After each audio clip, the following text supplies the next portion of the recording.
stomping through the pines. Aliens sending secret signs. EVPs in the dead of night. Ghosts dancing in the pale moonlight. Paranormal for long, we bring it to ya. Truth behind the veil, gotta pursue ya. Talking about the strange, the freaky, the weird.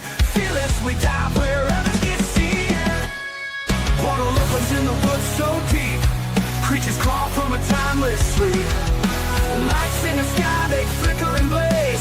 Signals from beyond these earthly days. Well, all right. It's Saturday, everybody. It is. It's Saturday. Did you have a good week, Jason? I had a wonderful week. Did you? I worked every day. Yeah. Didn't work Friday. Well, I was off Friday. Yeah. I got to work on Sunday. I'm off on Sunday. So we got a great show tonight. Yes. We do. Woo! We got Mr. James Powell. Yes. Been waiting for this one. Yeah, we met James at the Smoky Mountain Bigfoot Festival. Yep, in Townsend. Yeah. Yep. Went out and did a little partying afterwards. Great guy. Yeah. Got a lot of stories too. Yes. Yeah, I can't wait because we was talking. I got his first book on the email. Do you? Yeah. It's that long. His stories. Yeah, it's something good to read. I like how you tell me all this. Yeah. As we're doing the show. It's in the email. I don't check the email. I never check the email. You don't. What do I do, Jason? I don't check the emails. So we got James Powell tonight, aka Fisher of Spams. He's got a YouTube channel called The Night's Watch. Yes, really good channel. Everybody definitely go check him out. He isn't your typical paranormal investigator. He's just a regular guy who has had some very extraordinary experiences. And he's now on a mission to share them with the world. He approaches the topic of paranormal activity of all kinds, from hauntings to strange phenomena, through a grounded Christian lens, offering a unique perspective that seeks to explain the unexplainable. So his journey began with personal encounters that challenged his beliefs and ultimately strengthened his faith. Now he's dedicated to laying out his thoughts, and experiences honestly and transparently, inviting others to join him in search for the truth. He cherishes his community, affectionately calling his fans spammers. That's funny. Yes. And his most dedicated supporters, heathens. So he loves and appreciates every single one of them. And we're going to bring him on. Tattoo right here says heathen. Yeah, we're going to bring him on, Mr. James. Yeah, you didn't know it, but I already have heathen tattooed on me. Can you believe it? No. Heck yeah. I know I liked you for a reason. Even though you don't read the emails. Right? Yeah. I'm bad about that. Jason, he didn't see your email today either that said, hey, what are we going to talk about? Yeah. I rarely look at like when our emails come in, because Jason's the one who sets up like all the interviews. Jason's the one who he does all that. That's what the part that Jason plays in all of that stuff. So I just kind of kick back and ask Jason the question, hey Jason, so what is it going to be about? You know, what are we doing? Who's going to be on and all that stuff? And what happened? I don't know what I did. Sorry. Jason did something. That's okay. Jason. I can still hear you, so we're good. But so it is my fault though. I should take a little bit more time, and when I see emails come through, actually read them. That's a good email. Go by the seat of your pants, man. That's what I do. Well, that's kind of the way I do life. Ask my wife. Since she's known me, I've never planned anything. I've just done it. Mm-hmm. I feel you there, man. I feel you. So how you doing? Better than I deserve. It's a good day over here in Alabama. Hot. Yes. But I've been able to spend the majority of the day in the air conditioning. But that's nice. Yeah, the wife's been working me, so. That sounds like mine. Oh yeah. If it wasn't for the grandkids, I think the grandkids saved me today because we went out and got to get in the swim pool. You had fun today. And about an hour before the show, we was in the hot tub, and so we, it's all because of the grandkids. I mean, if that's all we need as an excuse, then That's I'm right. down for it. I'm down for it. You need to get me one. Yes. Hey, I don't know how it is there, but I'm going to let everybody know you might want to check your state, because the state of Tennessee allows you to get a doctor's note. Literally, you go to your doctor, they can say you need a hot tub for X. It doesn't even matter. You just need a hot tub. You don't have to pay taxes on it. Just to let you know. So I'm sure Tennessee is not the only state that does it. So it pays to do your homework. So yeah, no doubt. No doubt. I'm gonna look into that. yeah. Yeah. That's the first thing I need right now, man, is a good old redneck cooker on the back porch. That's right. Get back there and turn yourself into soup. I was watching a video on YouTube or one of the Twitter. It was in Pigeon Forge, and there was a bear in one of the hot tubs in one of the cabins, just having a ball. Nice. I'm glad that we don't have. I mean, we do occasionally have bears that show up here in Loudon, but not that often. Not often enough that I want to worry about them getting in the swim pool or the hot tub. So, tell us how you got started in this this mirage of paranormal. Yeah, because I mean, you do everything. You have not only do you have a show, but you've also, do a lot of camera work. So you work with Greg Ogles and do a lot of camera work with him. But then you've also released your own film not too long ago. So it's interesting. Yeah, I dabbled in a little bit of it all, man. Like, it all, it started off just being, just doing the show and, trying to just kind of, for, historical sake or something high and mighty like that, like, preserve everything that I've experienced, through some form of media.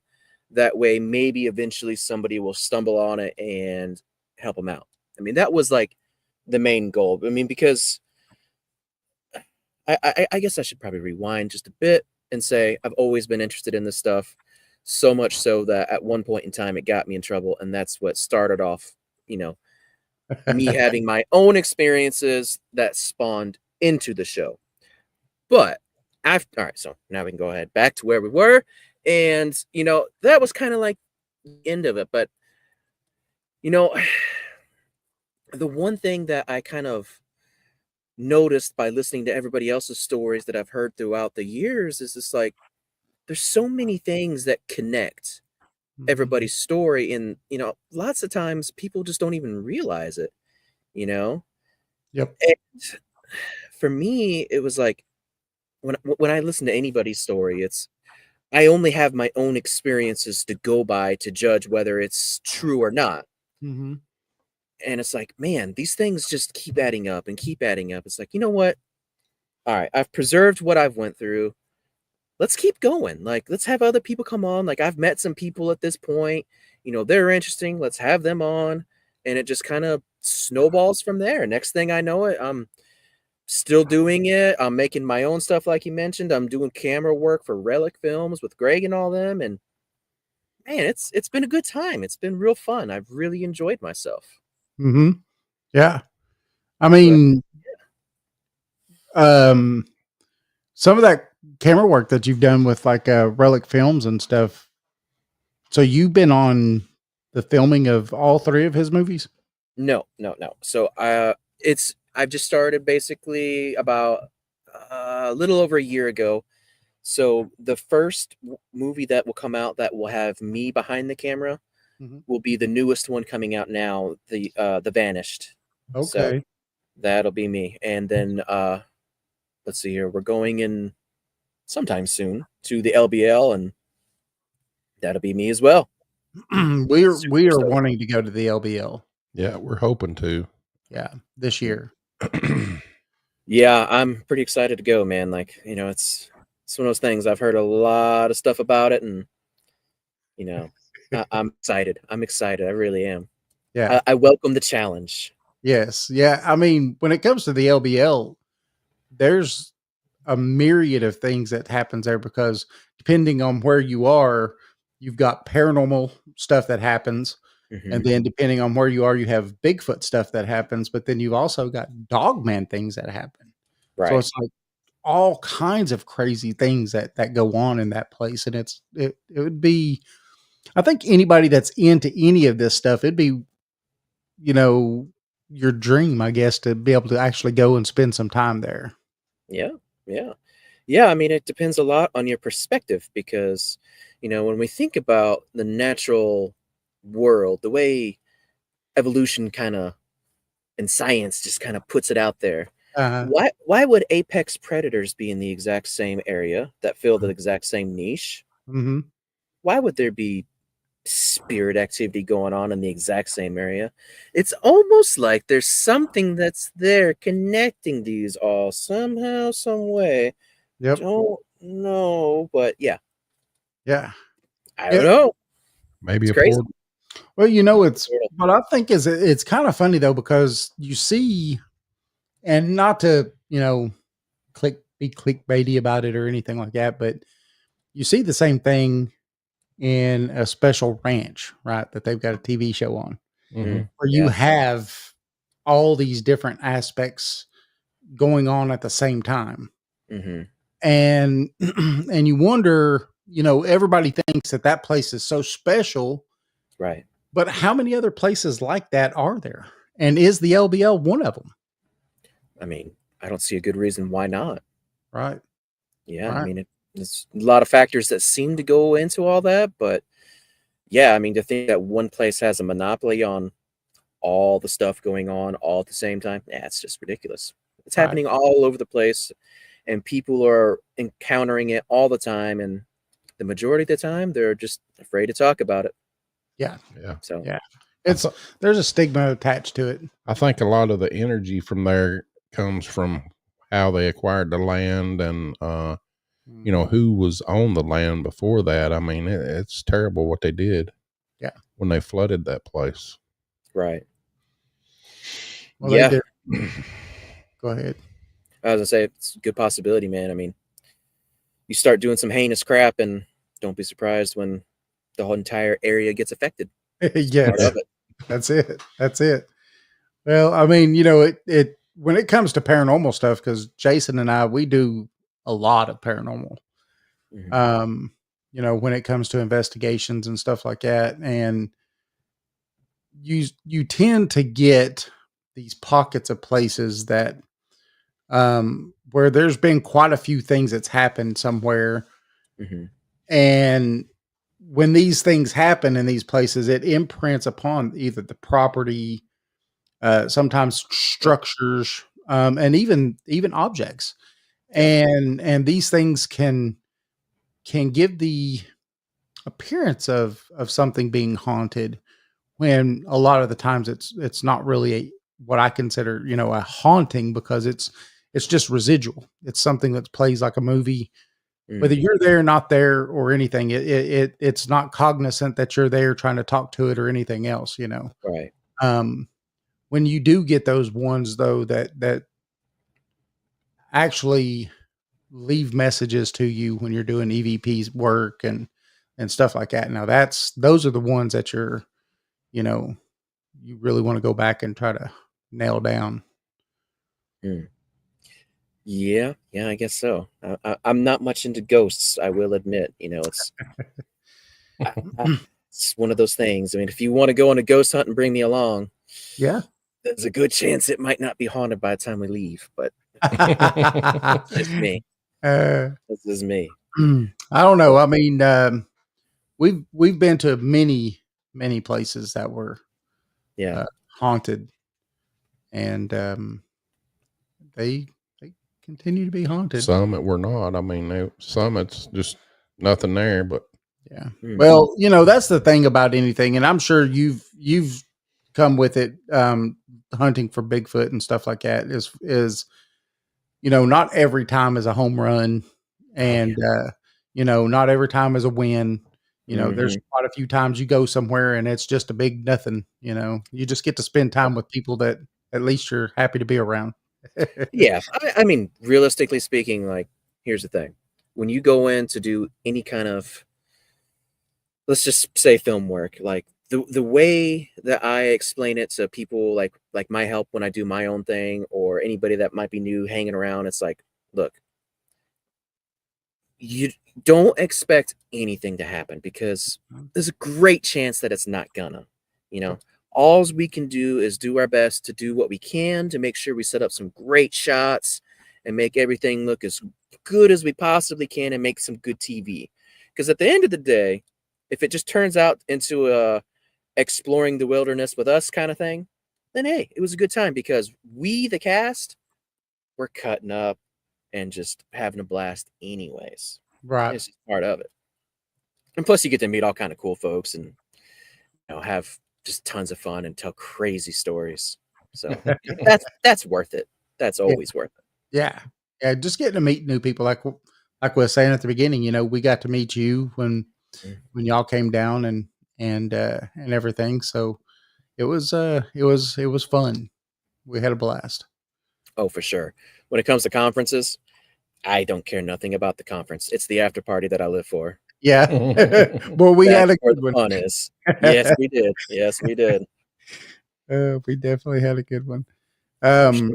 So now, before the show, you actually said something about one of the things that kind of, I guess, got you started in a lot of this stuff was you've had or more than one UFO experience. Yes. So it's interesting actually that we kind of brought up the whole hunt for the skinwalker thing because that book was really inspirational for helping me put a few pieces together with a lot of my experiences. And I'll get into that. But, you know, I live in Fife, Alabama, and there was a time where Fife was like the UFO capital of the world, or at least the United States, in like the early 80s, or I'm sorry, late 80s, early 90s. Like things were popping off and going crazy here. Cattle mutilations and all kind of stuff. Like it was all over the news, all over the newspapers. The Alabama Cattle Association got involved. They hired a police officer out of Fife named Ted Oliphant. And I knew like a decent bit of the history, like for instance, maybe 1,000 yards right over there, a UFO touchdown in the pasture. I saw the ring of no grass growing, when I was a kid and played in it practically. Maybe there's some residual effects or something. I don't know. Radiation's probably not healthy, but whatever. But it got crazy here, and and then actually that book is the book that let me know about his name for me to be able to do some more research because it was always a thing that was interesting for me and something that I grew up with hearing about.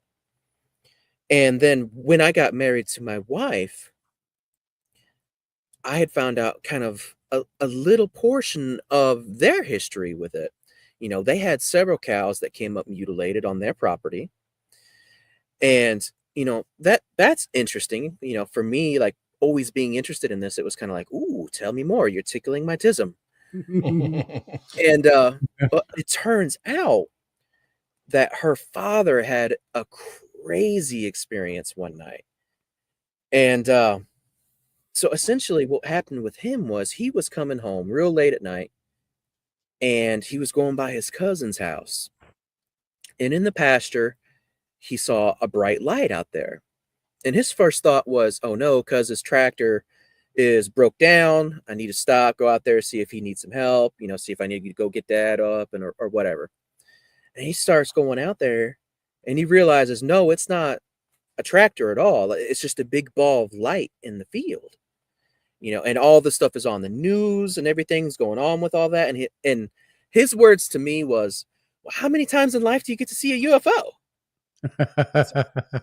That's a great point. What'd you do? He's like, oh, I just walked right up to it. He said, I reached out to touch that thing. And as soon as I was about to touch it, just millimeters away, it shot out a beam of light, hit him in the forehead. and he knew nothing. He woke up the next morning in the pasture, scared out of his mind. What? Wow. Yeah. And I was like, whoa, well, what'd you do after that? Like, what do you do after that happens? He's like, well, Yes. I'll tell you what, I'm not going to go see a shrink and have some hypnotic regression, because if there's anything there, I think I don't want to remember it. But his answer actually was to go and talk to his father about it. And his dad basically, he listened to him very well and was real attentive. I mean, he was a great man. My grandfather-in-law, I love him to death. He was the best of people. I mean, I love that man. But his words to his son was essentially, I'm sorry that happened. I really hate it for you. I'd take it back if I could, but I can't. But what I can do is I will go and fix it for you. And that kind of confused him. He's like, okay, look, you're my dad. You're a superhero to me. I get it. How on earth can you fix this? That makes no sense. He's like, just trust me. I'll get it handled.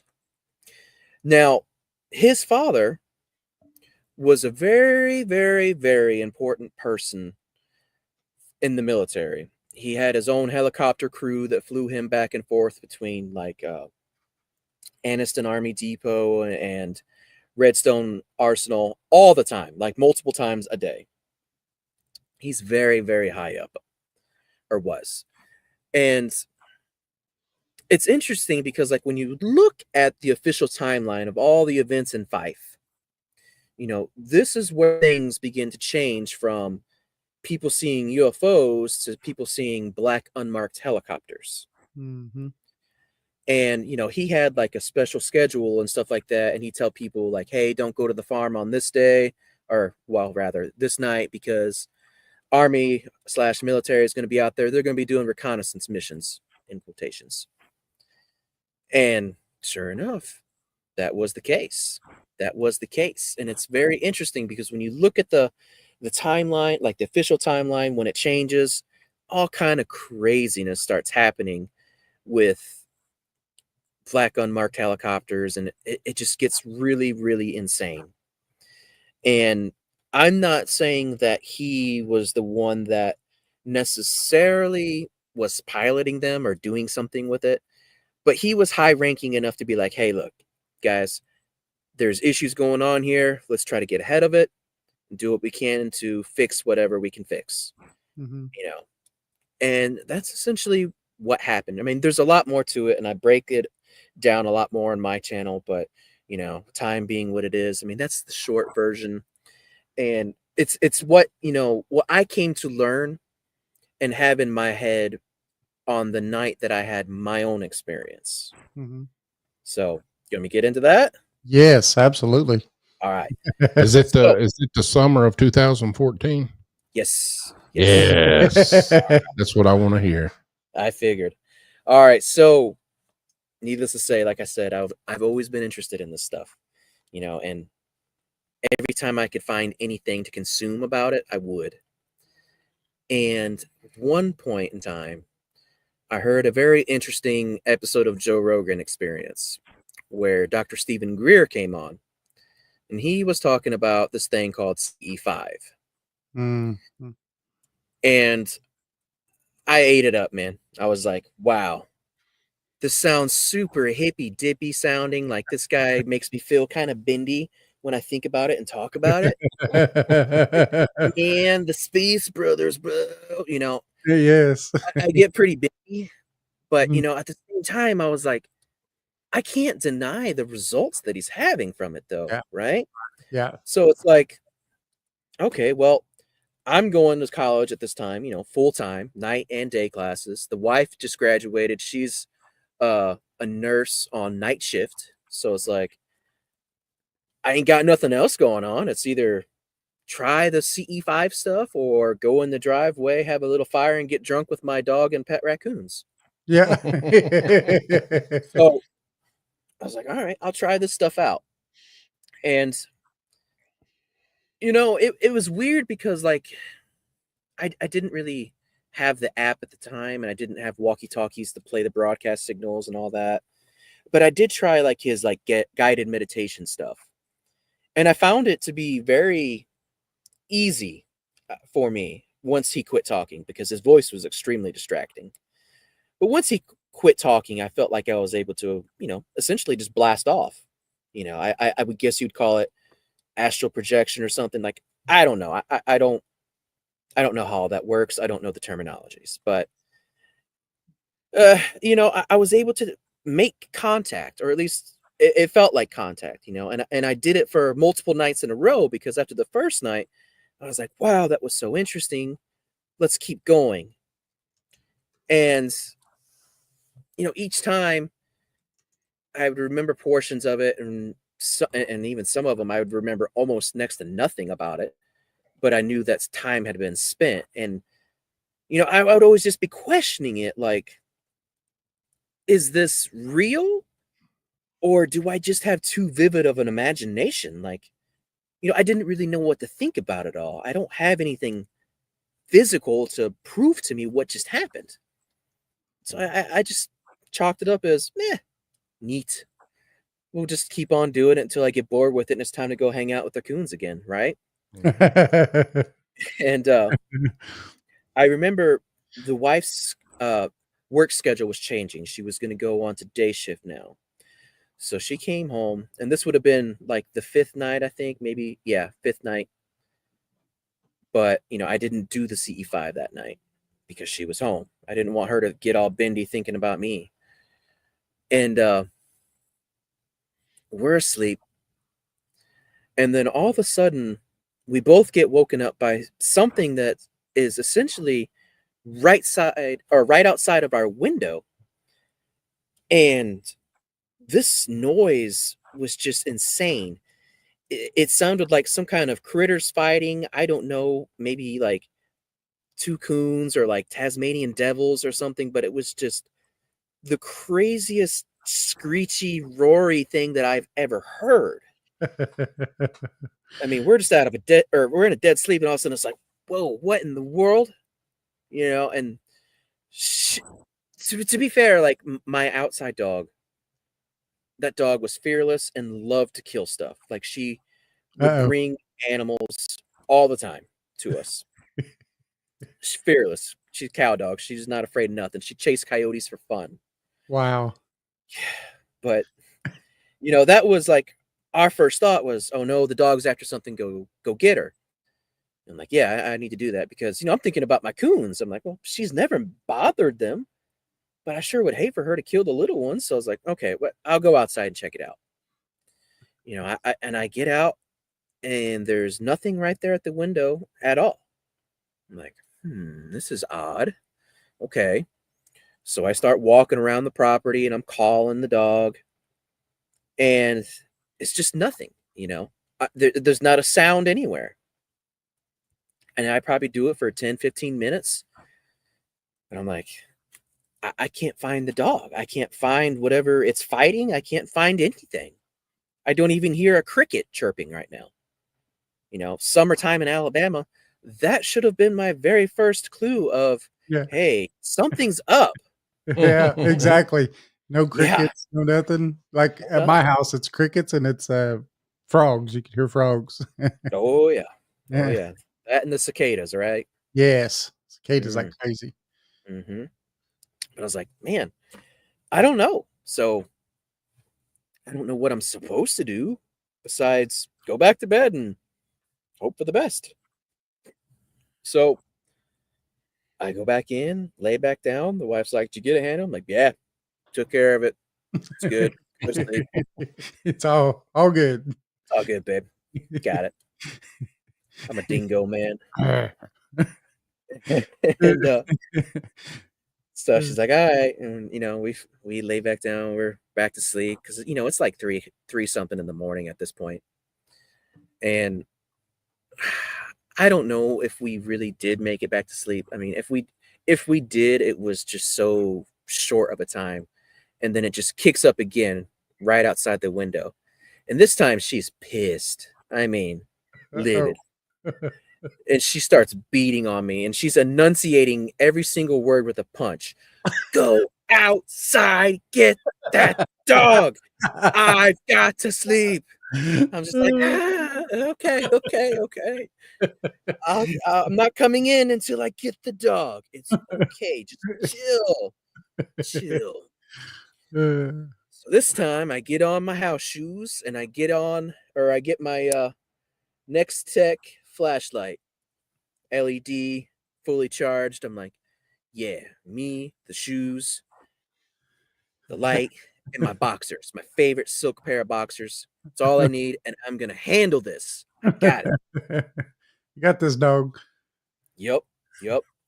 About to whoop this dog's head hard. Oh Lord, this dog don't know the beating it's fixing to get.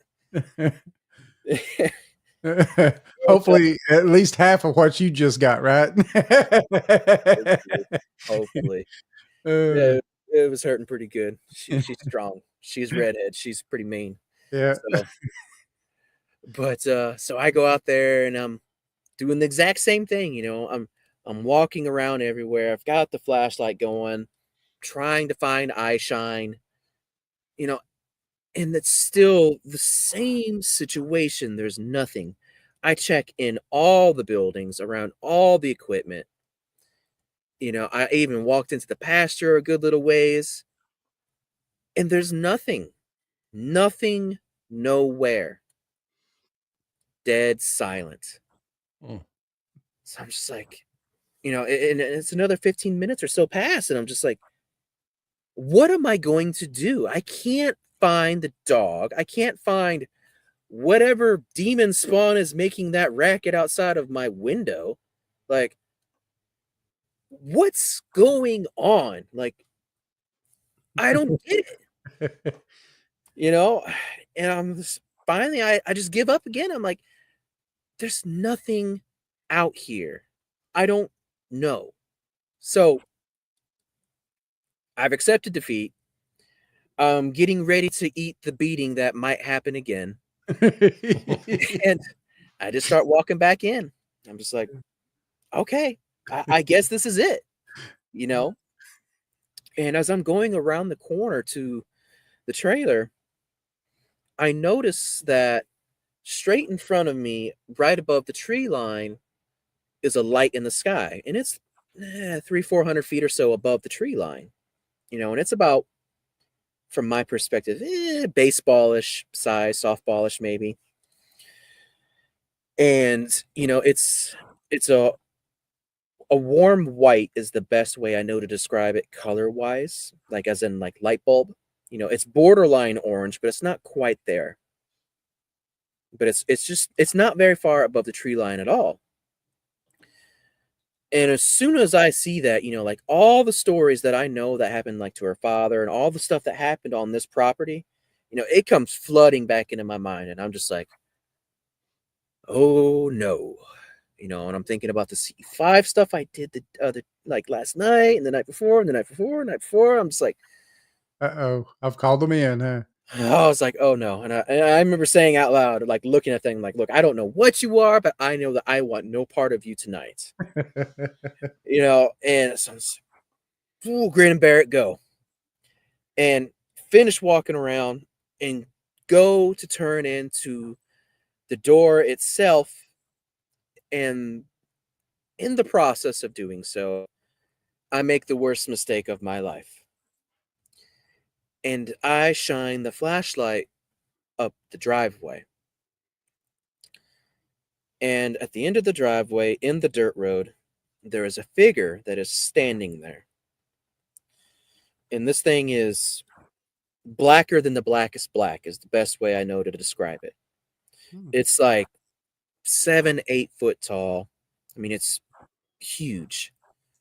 And the weird thing about it is, like, granted, I don't have a spotlight, I have a floodlight, but it is lighting up everything around it enough for me to be able to make out its entire shape and even like 3D, like volume, I guess you would say, of it. Like I can tell the depth of its face and head and all of that. But yet it's like absorbing all the light and it's just pitch black. And this thing is just standing there. And I'm frozen. In fear. I'm just the flashlight on, just like jaw on the floor, like, oh my God. And I guess it realizes that everything around it is lit up. So it turns its head to look at me. And its eyes are reflecting back the light at me. I see it make the facial expression. Its eyes go wide, like in surprise, like, oh crap, it sees me. And this thing turns and runs up the dirt road. And, from my perspective, following this thing as it's running, I can see a good, I don't know, 200-300 feet or so. But it clears this distance in just a flash. I mean, it's just boom, boom, boom, and it's gone. And once it, is gone is when I snap out of that fear. I'm like, oh, get in the house. I run into the house. And all right, suffice it to say that I am scared out of my mind. Like, I don't know what to make of what I just saw, but I am terrified. However, here in Alabama, when something scares us, our first reaction is to get the gun. Pew pew time. Yes. Pew pew time. Yes. Us Southerners are really good at that. Yes. Yeah, I had pew pew time today before I came over here. Did you? Nice. Yeah, so that's what I did. I got my M9 out. I have all 17 rounds, 9mm, 147 grain, spear, gold dot. And I am just trained in front of the door, and I am waiting for any noise at all. Like, I don't care what it is. I am going to empty all 17 rounds through the wall at this thing. That is all I know. That is how scared that I am. And I don't know how long I'm standing there, but it felt like forever. And then out of nowhere, I hear a voice in my head. It feels like it's, from up here, but yet somehow projecting here, and yet all around me, like, it's mind speak, right? Mm-hmm. I don't know the best way to describe it to make it as visceral for people, but if you guys know what I'm talking about, then I probably don't have to explain it much, but especially if you've experienced it. But, it's the strangest voice I've ever heard. I can't differentiate male or female. It's very ambiguous, I guess. But it's also like so sinister and terrifying. Like, I don't know, but it basically tells me, well, not basically, I mean, exact quote from it is, if I wanted to kill you, you would already be dead. Go back to sleep now. Wow. Yeah. And go ahead. I was just saying, whoa, that I don't know. I mean, even being told that, it would still be hard to do. It'd be scary. I'd be scared to death. Yeah. I think that would scare me more than the figure. I'm watching you sleep. I could have killed you already. Yeah. That would just scare me more than everything previous. But go ahead. Yeah, go ahead. And once it said that to me, though, like, once again, I don't know how to explain it, but I am no longer in control of my own body. I'm essentially a robot, and I have no control. Like, I'm a prisoner in my own brain. I take the gun, I take the magazine out, put it over here, rack the slide, pop the bullet out, set everything down on the couch, and start walking towards the bedroom. And like I said, though, I'm conscious. I'm in my own head. I'm screaming at myself, stop, you can't do this.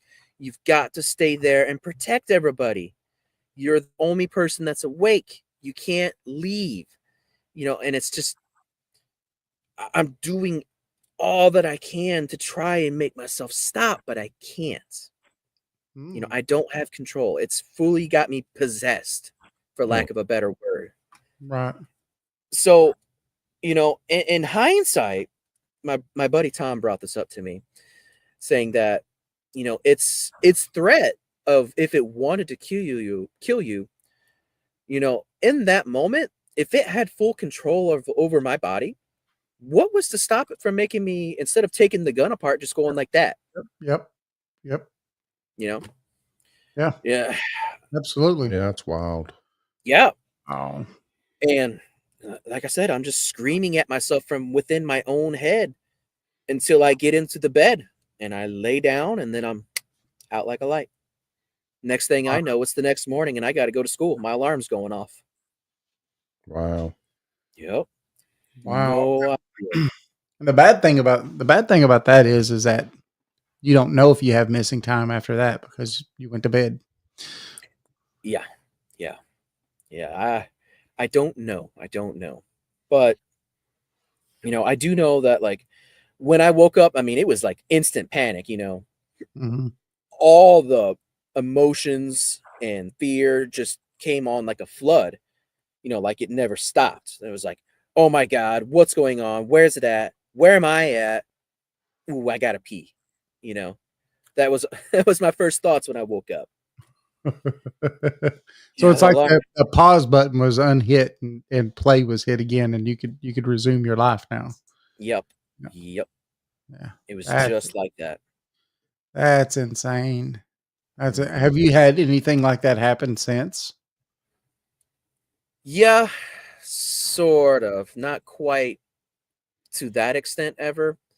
I mean, after this event, I started developing sleep paralysis, which, that's never been a thing for me ever before this. Yeah, But after this, it does. I think you need some regression therapy. I bet something in there is going on. Yeah, maybe. Who knows? Sleep paralysis, yeah. Yeah, the sleep paralysis episodes are pretty interesting. I've had multiple. Some of them were just absolutely terrifying. It's just it kind of runs the gambit. And Mhm. after this too, like I start having experiences with shadow figures. And granted, none of them are, the 8-foot thing that I see in the driveway. They all look fairly man-sized, with the exception of one that was really small. Now, I don't know what to make of that one, but they were all mannish size, probably 6 foot or so, probably a little more. And yeah, they get a little handsy. I've had one that touched me on my back, and it burnt a handprint onto my shoulder blade for like a month. Mm. Wow. Yeah. So I mean, it got pretty crazy. I saw plenty of those things. Shoot, we had plenty of UFO sightings, like even in broad daylight. Even after that started happening, my life became a bit of a sideshow. Like everything under the sun I had experienced after this. Like from aliens and UFOs to Dogman of all things. And it's like, what am I supposed to make of this? Mm-hmm. I mean, and to be fair, also, I mean, I started having some extremely vivid dreams. And even in one of them, the very first entity that I talked to on my very first CE5 session came back to talk to me and wanted me to do something for it, like it gave me a job slash mission. Wow. Yeah. So It was crazy, man. It was crazy. Did you do it? yeah, did you do Yes whatever and it no. is? Yes and no. So what that thing talked to me about when I was talking to it was essentially, like I said, the first one, so I had a lot of questions. And I remember one of the talks that we had was about the path that humans are on right now. Mm-hmm. And I was like, a lot of things are going down with AI right now. It's looking like eventually we're going to merge with that. What do you think? What did you guys do? And it's what it told me was that's essentially a terrible idea. You guys don't need to merge with machines. That would be awful. But what you do need to do is play with your genetics and make the best humans that you possibly can. Oh, okay, interesting. And it told me, like what it thought would be good ideas and easily doable, But when it came back to me in a dream, it laid out exactly what to do. It was like, look, what I want you to do is write a book. I was like, okay, I'm not a good writer, but I can probably do that. I said, okay, here's what you do. You do a science fiction book, make it post-apocalyptic, and you need to play on like certain tropes and stuff that like your millennial generation loves so much. It was like, do this, do that, design your characters like this, design the genetically engineered humans like this. It enters the body through a virus that is man-made, yada yada. It played out the entire book in one dream. Wow. I said, do this, do that. This is how it goes. And then after that was over, it was like, this is the marketing strategy. This is how you market it. This is how you do this. I'm like, wow. Okay, that's a lot. That's a lot. I'm like, look, I'm not a good writer. Are you really sure you want me to do this? He's like, look, don't worry about it. It'll be fine. Once you get into flow state, everything will be okay. But here's the thing. You're going to make plenty of money doing this. I can promise you. As long as you follow the steps, you'll make your money. Don't worry about it. But you only need to influence one person. If you can get that one person influence to be able to carry this out, then you've accomplished your mission. Whoa. Okay. Well, I mean, to be fair, it was a great movie that it played in my head. I was like, wow, yeah, I'd pay to read that book. That's pretty cool. Let's do that. And this is before I was a Christian. Like when all this stuff happens, I mean, this rocked my faith entirely. Like bad. I was not a good dude at this time. So I was like, okay, Space Daddy wants me to make a awesome book. Let's do it, And I wrote the book. I really did. It's probably still sitting in my Google Docs now. But once I got it finished, that's when things kind of started changing for me. Like things kept happening. It was never a good time. I mean, being woken up and being in sleep paralysis and things messing with you is never fun. Mm-mm. And I was just like, all these troubles started with that. I don't know that this is good. Like, why would I want to help these things out? Like, is it the same one that even came and visited me that night at the driveway? Like, I don't know. It looks very similar, but I can't say exactly because it was cloaked. I was just like, things just aren't adding up because, okay, if you really truly want the best for humanity, why would you be all smoke and mirrors and cloak and dagger about it? Mm-hmm. Why would you invade someone's privacy of their dreams even and try to manipulate them into doing something? Like this isn't adding up, and my background is Christian, and I still listen to a Christian podcast about this kind of stuff, and he is like still a big influence on me, Mm-hmm. and I'm listening and I'm just like, you know what? I think he's got a point here. And maybe if I start trying to turn my life around, don't do what these things want me to do, but if I start turning my life around, maybe things will change for me a little bit, So I start to do that. And, I'm having a lot of success at it. I've not been bothered at all for a good while at this point. I'm doing my best to be a good Christian and live my life for the Lord, changing all my bad habits and just trying to talk the talk and walk the walk and do what's right. Mm-hmm. And like I said, nothing has really happened for a while at this point. And I'm like, well, great. I think things have turned around for me, I'm not so worried about these things anymore. And, my daughter's born and nothing has come after either of us anymore at this point. And I'm just like, awesome. Okay, cool. We're good. We're good. But then randomly, one morning, this changes. I wake up for the very first time at this point by maybe a year or two in sleep paralysis. And I'm like, I'm frozen in fear again because there's something in front of me. And I'm kind of discombobulated too, because like you woke up and it's like all of a sudden there's an entity right here in my face, right? Mm-hmm. And it looks like an alien, for lack of a better word, Mm-hmm.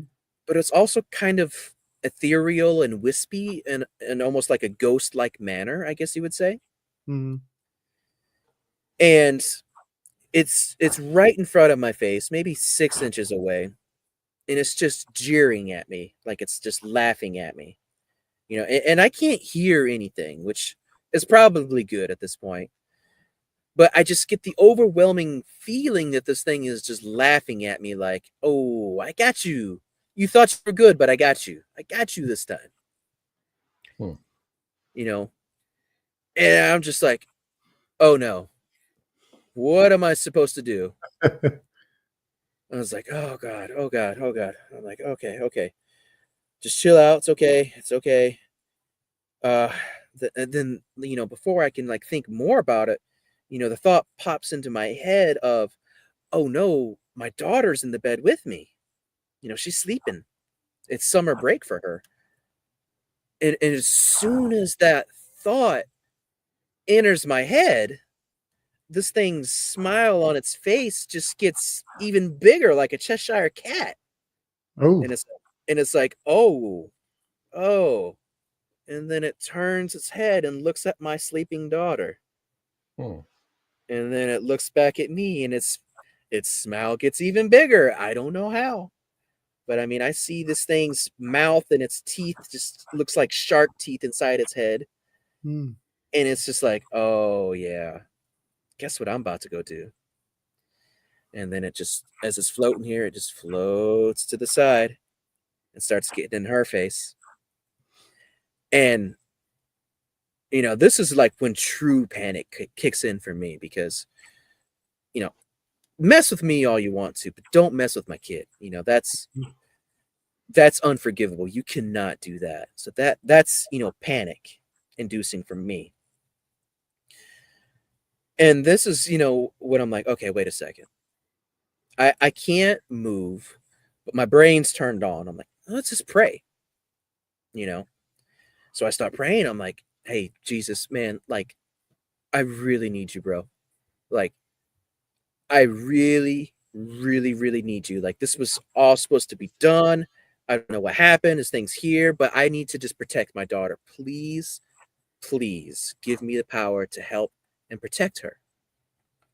And as soon as I say that, the paralysis breaks and I can move. And it's like I know it instantly. It's like a light switch is just flipped.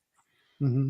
And at this point, I am angry. I am not scared. I am furious at this thing.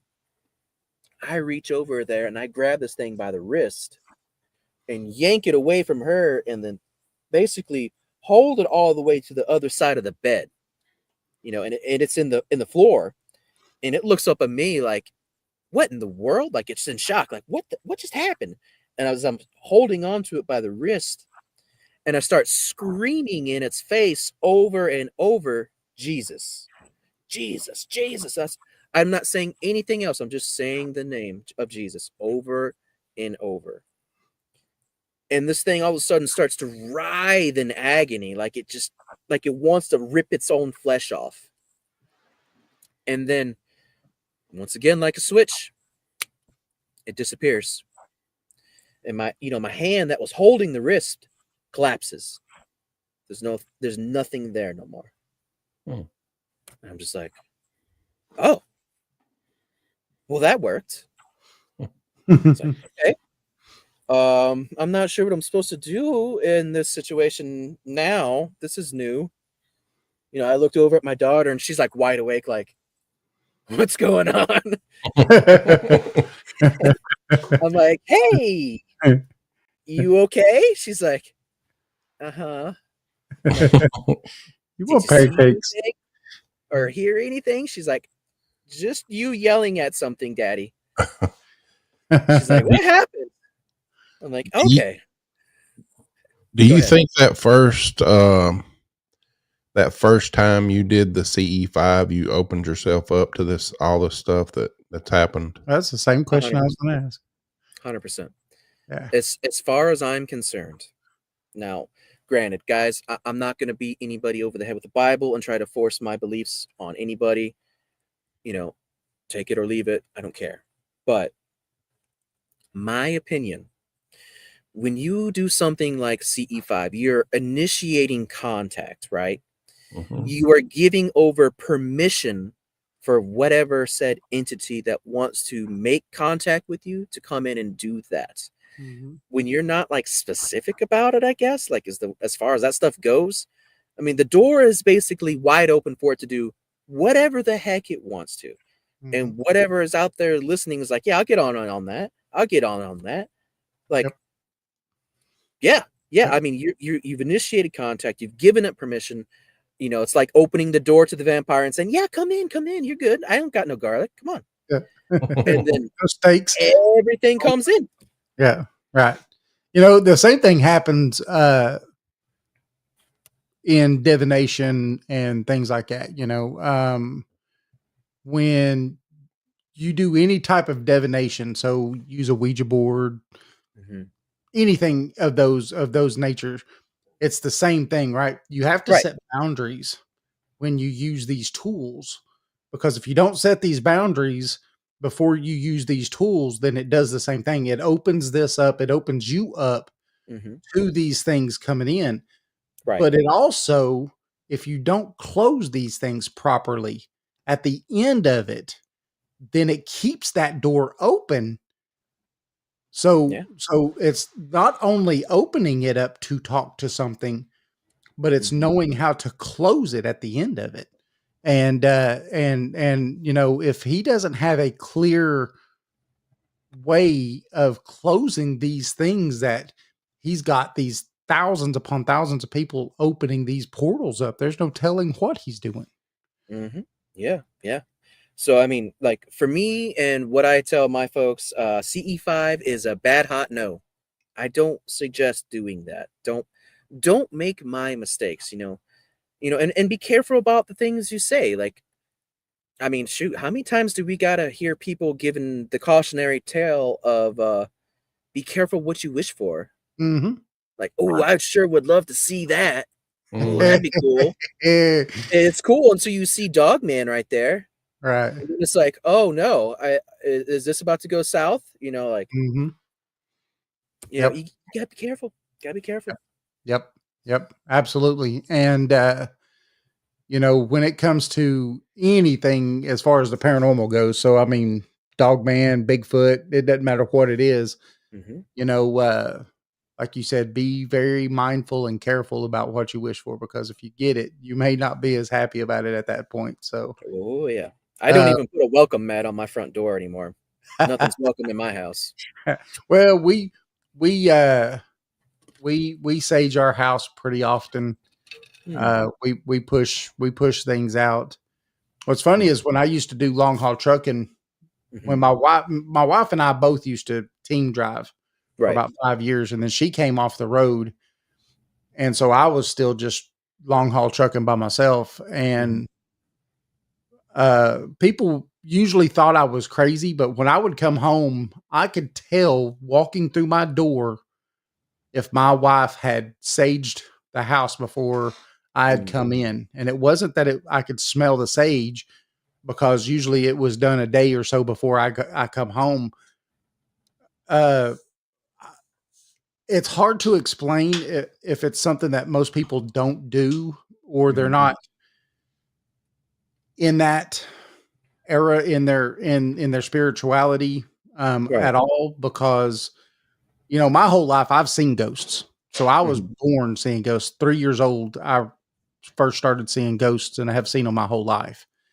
And so, but I would walk through the door, and it would seem like everything that was on me went away. Right.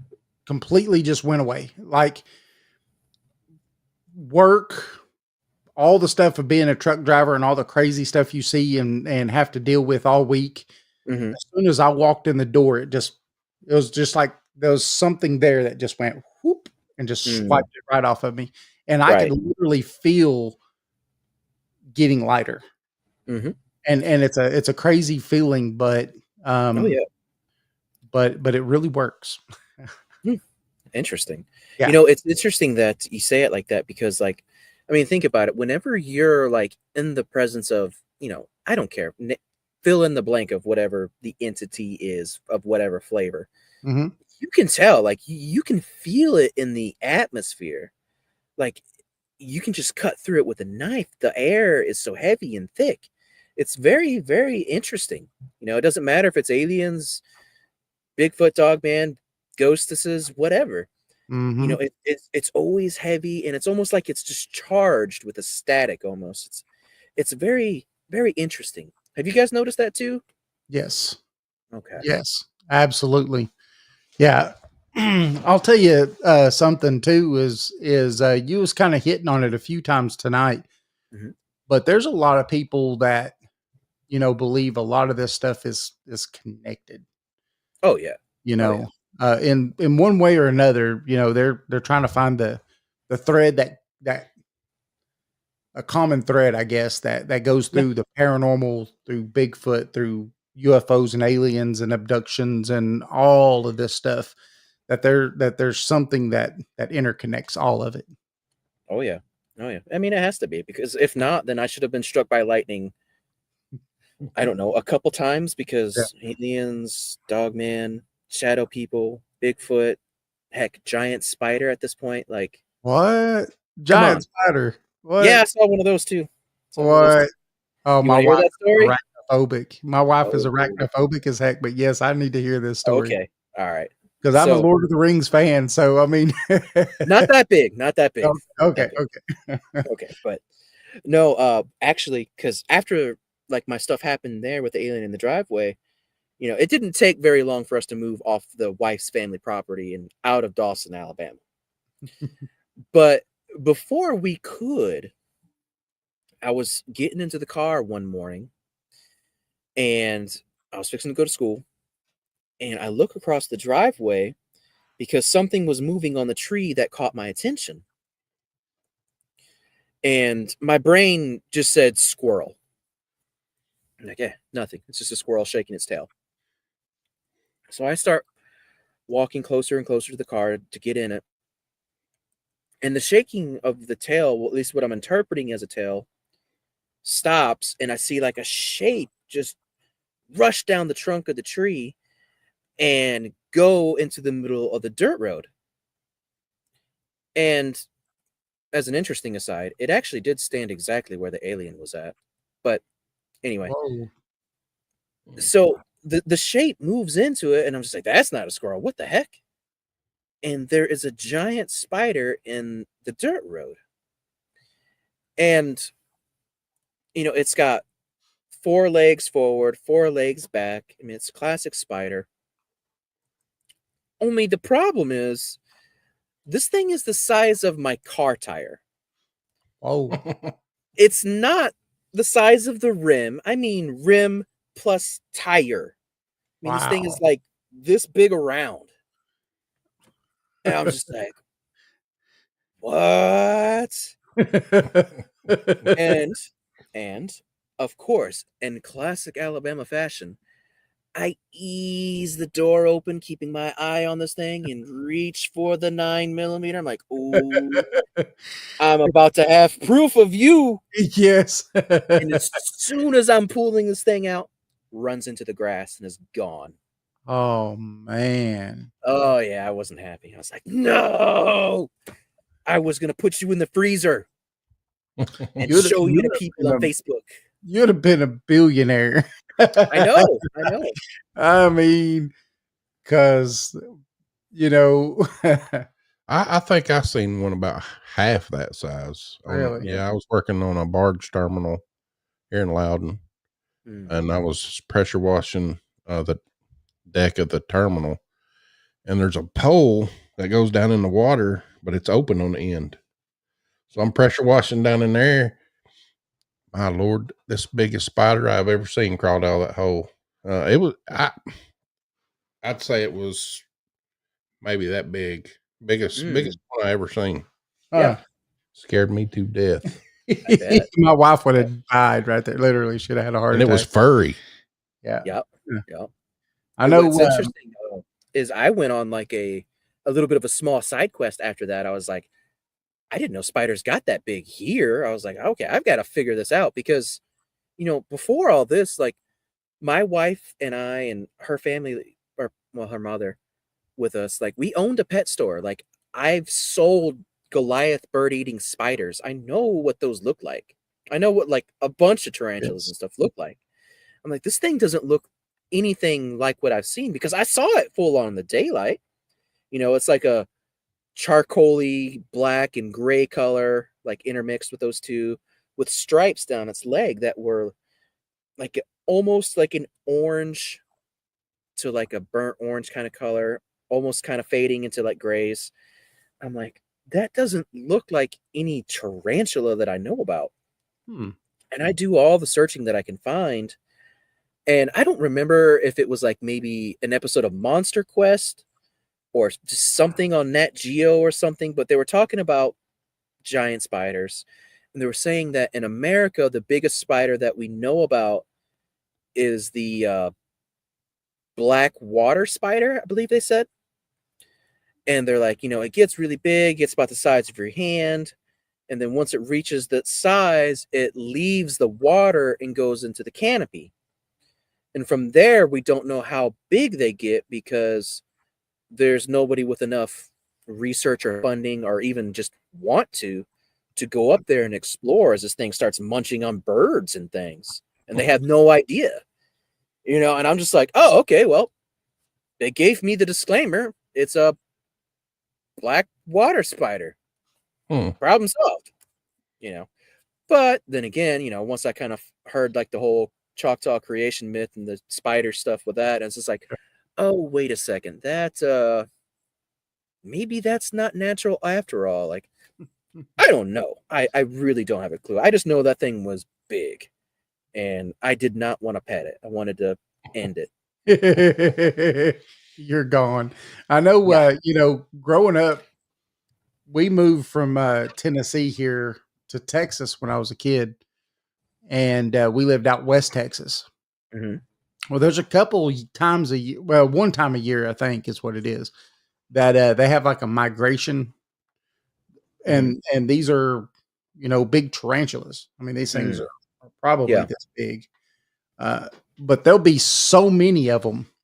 crossing the street that you Mm. can't see the asphalt. Hmm. Like What? hundreds of thousands of these things, and yeah, I mean, it's any nightmare anyone ever has had of these things killing them and crawling all over them. Yeah, you could find it out there. And I mean, as a kid, I always bow hunted, and Mm. I used to do a lot of recurve and stuff from the time Mm. I was like 9, and that was my thing to do. I went out. It wasn't jackrabbit hunting. I'd go out and kill freaking big old huge spiders and throw them in the burning barrel and that's just what I did for fun. Hey, But now hey, when you're doing the work there, bro. Kill yeah, them all. Kill them all. when, Oh, I had an aunt that came down to Texas to visit us, and it was hilarious. She went out to the back porch, I guess, to smoke or do something. I guess it was smoking or right. something. And one of those big old tarantulas was sitting on the step.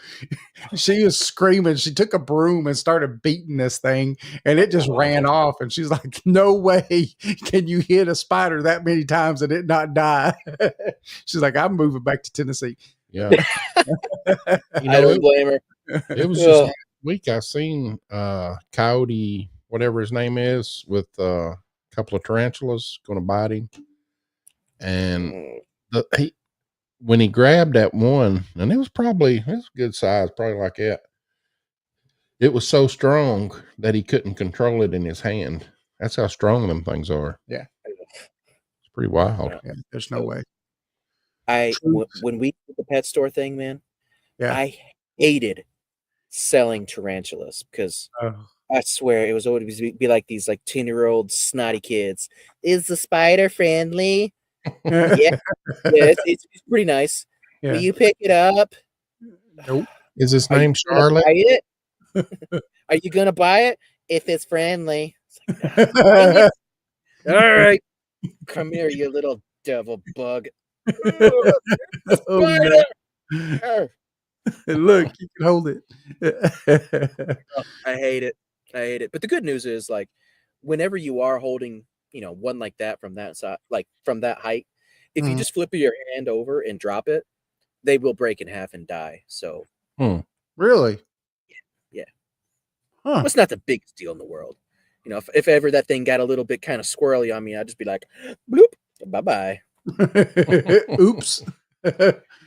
Bye-bye, and I'm going to stomp it. Die. I hate spiders. I hate spiders. Yeah. My wife has me, any that decide to invade the inside of the house, they've got to die. Oh man, my daughter and kids are afraid of a fly. Every time we had a spider in the shower. I mean, it was a pretty good spider, a little wolf house spider. Oh yeah, the wolf spider. It was on the curtain. He wouldn't go in there for 3 days after I done killed it and everything. He said, "I'm not going in there." Wow. My wife would burn the house down. Yeah, I told him every time he walks, because it's our bathroom for the bedroom, and every time that's where he goes to take a shower.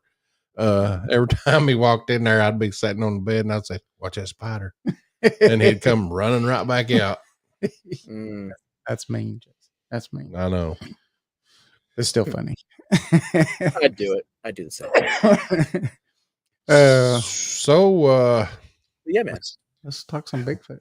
Let's talk some Enigma of the Smokies. Yes. Enigma in the Smokies. Yes. Yeah. Right. Let's talk about that for a little bit. Sure. I'd be happy to.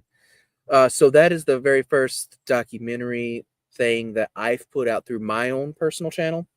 And guys, go check it out if you want to watch it, the Night's Watch. And if you also want to hear more of my stories, like I think there's 9 to 10 hours worth of all of my stuff documented in all the detail.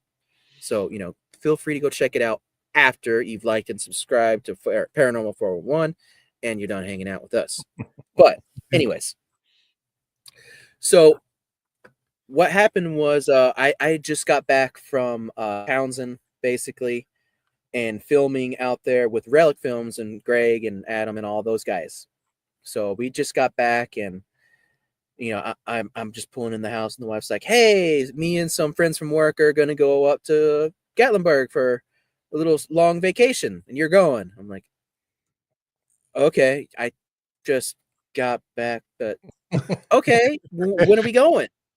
She's like, 2 weeks. I'm like, okay, sure, why not? All right.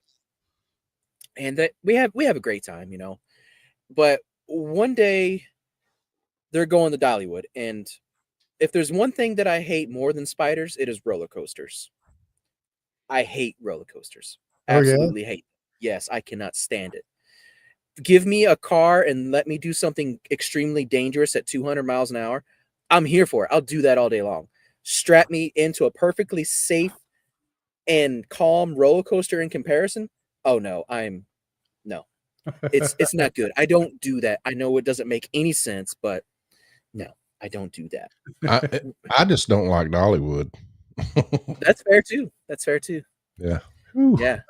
I mean, Yeah. we live just an hour away from it. So Well, I it's mean, like- I used to go a lot when it was Silver Dollar City, and it was okay then. There wasn't a lot of people, you know, but now you just can't walk down through the road. So many people. Right. yeah. But you know, like my reward at the end of the day, whenever I'm forced to go to an amusement park and be the pack mule all day, is basically like a giant smoked turkey leg. Like that's all the reward I normally want. Yeah. However, I have a perfectly good out this time. I'm like, hey, since work friends are gonna be there too, you don't really need me that day, right? No, I guess not. I'm like, yay! I get on the phone. I'm like, Harley, bro, you want to go out boogering? He's like, heck yeah. So I'm like, all right, let's go boogering. So I go and pick him up, and we go out there, and he's telling me all about the history of it with Scott Carpenter and all that. And I'm just like, wow, cool. Okay. This is going to be a fun time. At least from what I know of that research, should be pretty good. He's like, oh yeah, trust me, dude. It gets crazy out there. I'm like, okay. I've seen a lot of crazy. Impress me, you know? So we get out there, and man, I tell you what, it's almost like instant. Like it's not far from the car at all that we're seeing just, tree structures everywhere, footprints. And I'm just like, huh, there actually is a lot going on out here. I'm like, okay, before this time, if I see a tree structure or an X or something out there, I'm like, windfall, bushcraft Yes. people. Just Yeah. this is nothing, that's what I felt about it. But as we kept going, things just kept getting weirder and weirder. Like there'd be prints around the structures. I mean, there was actually so many prints that we saw that day. I stopped filming them. I'm like, I've got all the footage in the world of prints. I don't need any more. But they were all over the place around these structures. And shoot, we were even having actually our highest EMF reading of the day came from inside a tree structure. It was in the high 80s. Wow. That's interesting. Yeah. And I was like, okay, there's a lot going on here with this stuff. Like maybe I'm wrong on my opinion of this, Mm-hmm. and we really, we're seeing sign of stuff everywhere. And I'm like, okay, this is clearly active, but it'd be super cool if we could find, something a little bit more here, a little bit more furry, if you would,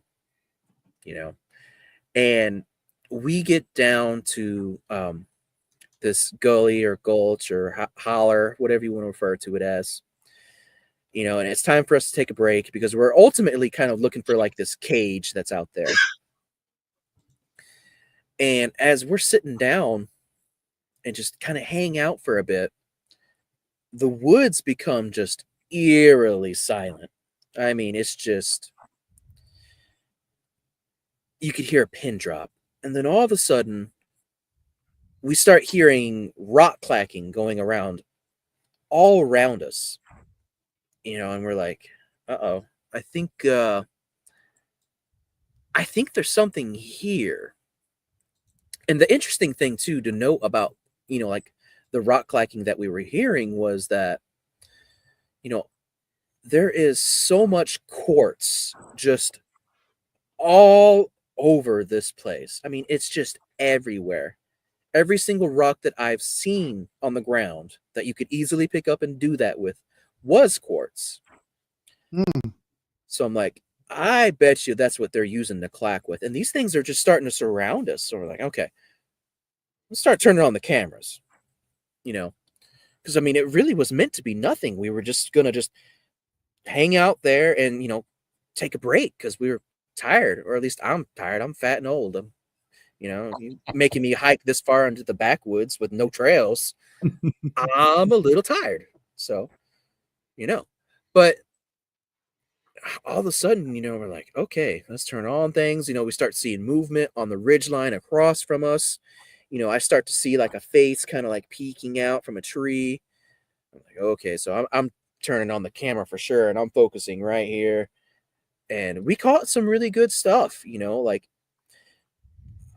I intentionally left like that scene as we're like kind of like glass in that area Mhm. intentionally long, because I know that there's more that we weren't even able to pick out from the footage, because we saw, I think, two with our eyes right there, and like I said, there's some stills where I zoom in and everything and really show you guys like what I'm pretty sure is a Bigfoot, Yeah. and even if like those aren't, like, the fact that I saw a face do this from behind a tree, I mean, if Yeah, I'm that's lying, I'm lying, you know what I'm saying? right. Yeah, that's classic Bigfoot behavior, that whole lean out, Mhm, lean mhm. over and look and yeah. Oh, A yeah. lot of people I've heard and I guess it's all as good as research is, but a lot of people think that a lot of that stuff is like if you want to call it teenagers being interested in trying to see what it is that people are doing, and stuff like that. You mean like teenagers as in humans? As in no, as in the Bigfoot. Oh, I was about to say, As in because if so, that's a really dumb human, because yeah. I'm from Alabama, bro. Yeah. I'm ready to pull out 9. I got 17 rounds for you. Don't be messing around like that. That's a bad idea. Yes. Yeah, But no, a lot of times they say that a lot of stuff like that is very possible that it's just their curiosity Mhm. and them being young and curious and kind of bringing them in and stuff like that. Right. Um, but Yeah. I mean I anything's mean, possible. it's possible, because I know that, the ones that we saw at that time definitely were smaller. I mean, we weren't seeing, the giants out there at this point in time. I only saw one at the end of that trip that was big. These ones, I would say would be, yeah, juvenile, probably, 5, 6 foot tall. But what was interesting is that, like, I feel like they were kind of trying to distract us, while the other ones that were originally like kind of clacking the rocks could get away. And, eventually, all the activity died down, and all the forest noises and stuff came back, and that's, the cue of like, okay, hey, it's gone. It's time to finish up the mission. Like, we're not going to get no more action. Mhm. We noticed the cage, we're going to go and check it out. But as soon as we get up to check it out, all of a sudden from the top of the ridge over here, one starts running through, and we see it, and it stops like right before it's about to cross the creek. And I prop the camera up, and I'm doing everything in my power to zoom in and try to catch this thing. And Harley's got his phone out, he does the same thing, and his phone was really strange. Like, when he zoomed all the way in, it went straight to pixelation. Like, his entire screen was pixelated. Hmm. I don't know what causes that, or the why. I have no idea. My phone, it gets out there, but it focuses entirely too much on the foliage in front of this thing, because it's hiding there in the laurels. And I show basically like the best still of a silhouette that I find, Mhm. and essentially, like, after that little period of it stopping, it just kind of fades into the back and then jumps across the across the creek there, and it's like gone. I'm sitting over here trying to get where I think it's at, and then it's on this, it's gone. I mean, it doesn't cross the frame anymore after that. You know, Wow. we go over there and look for it, or like sign of it. We find a footprint of this thing as it kind of slipped its heel sort of into the creek. Like we get that all on film. And yeah, I mean, it was insane. And you know, I was like, wow, okay, be careful what you wish for, because we just saw 3, you know. Did you figure out what the cage was? Yes, the cage is like a small feral hog trap. Okay. Oh, Yep. okay. But something pulled that up, right? The door, or ripped Yep. it off. Yep, the door was completely gone, and this thing was standing up on its face. Like, I don't know. Yeah. The point is though, like you can't really get through there. Like there's no trail. I mean, the only trail that we used to get down there, Harley had hacked through like a couple months before with a machete. You know, there's no access from the highway or anybody's property. There ain't a house for miles. Like how this cage ended up there is beyond me. I don't see how anybody could tote that in. There's just no way. 4-wheeler or something like that, yeah, sure, if you had a trail. But going through that terrain, I don't see it. There's just no way. Too thick. Yeah. Something too growed up. Something could have drug it up from somewhere else. You never know. Yeah, that's interesting. My theory that I thought about it was like, essentially, it probably found the cage, carried it down there on its shoulder like a boom box, and set it down face up like that, so that, you know, with just the small little opening that's right there, there's so many wild turkeys out there that, you know, if it was out there hunting and caught a wild turkey, Throw it in there. throw it in there. It's not getting out. It's, you know, it's a refrigerator essentially in the woods. You know, it's easier than McDonald's. Yeah. Fast I don't food. know. Fast food. That's it. Yeah.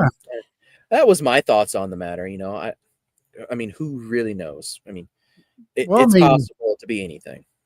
Right. I mean, well, why not? Why wouldn't they use tools and stuff? Because, you know, they found what seemed to be old Native American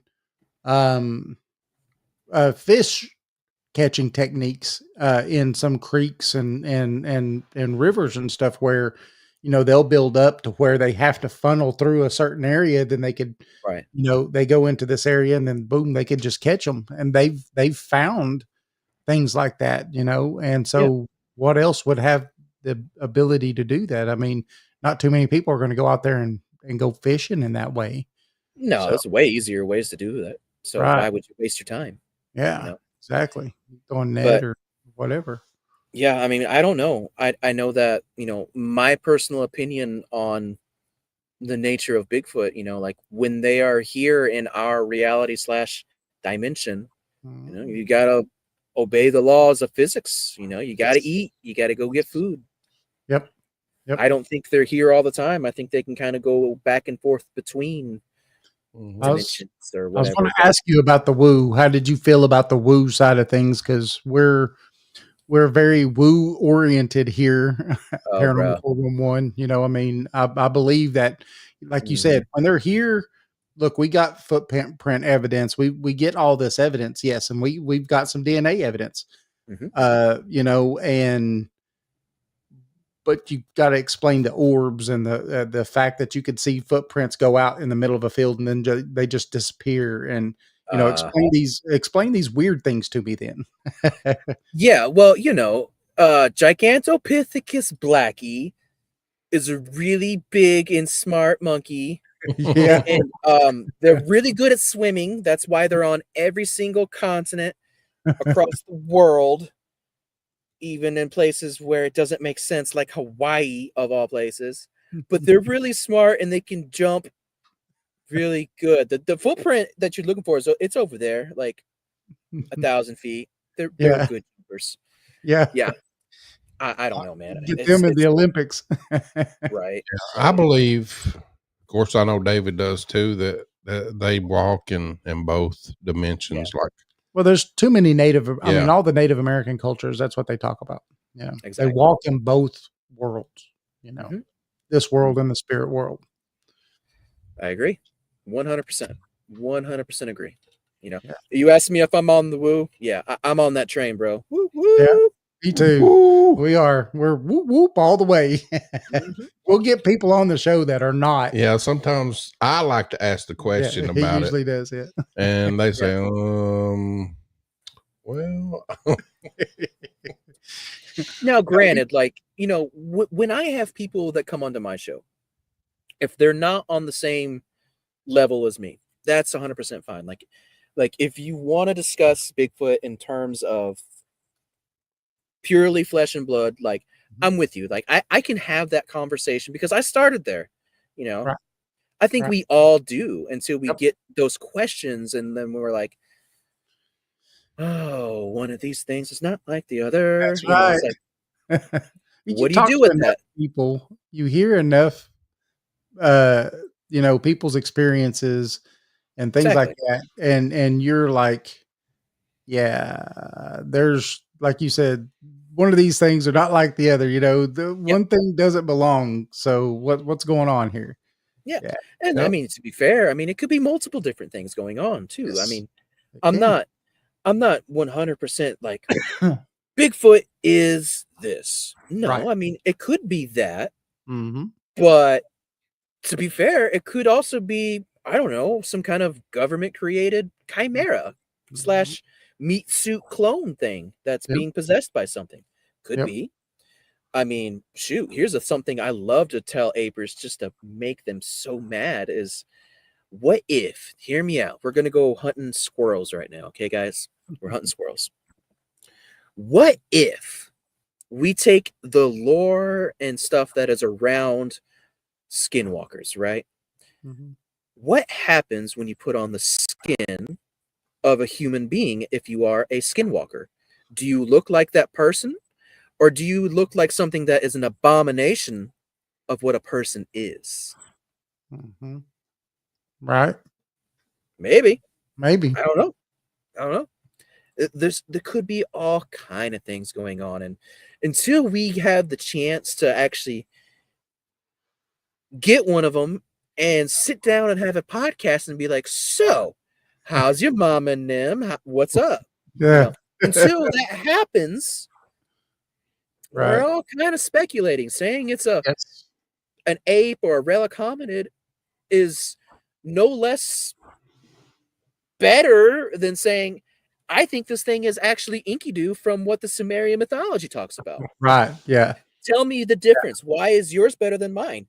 Right. Like, mine is backed up by a lot of civilizations and even the Bible. So suck on that. Right. it's No, Chaka. Yeah. Chaka. Chaka Chaka. from Land of the Lost. Yeah. Yeah. But I mean, hey, they could be really good swimmers too. Who No, knows? I was really a skeptical, even when we were doing the podcast at first, at the first when we started doing them. I was skeptical about Bigfoot. Then David had his experience, Yeah. and I mean, I have to believe David because he's like my brother. Yep. He wouldn't lie to me about it, and that's why I believe. I've never Right. seen one. I've seen all the evidence on videos and stuff, but myself, I've never seen one. Yeah. Yeah. My sighting was, I mean, it was a road sighting, so it was pretty fast, but it was amazing at the same time. Yeah. I mean, to sit there and have multiple shows over multiple years, and you talk about, again, Patty, and you talk about all these bests of the best that have happened, and Right. and the footprint evidence, and all that entails, and everything else.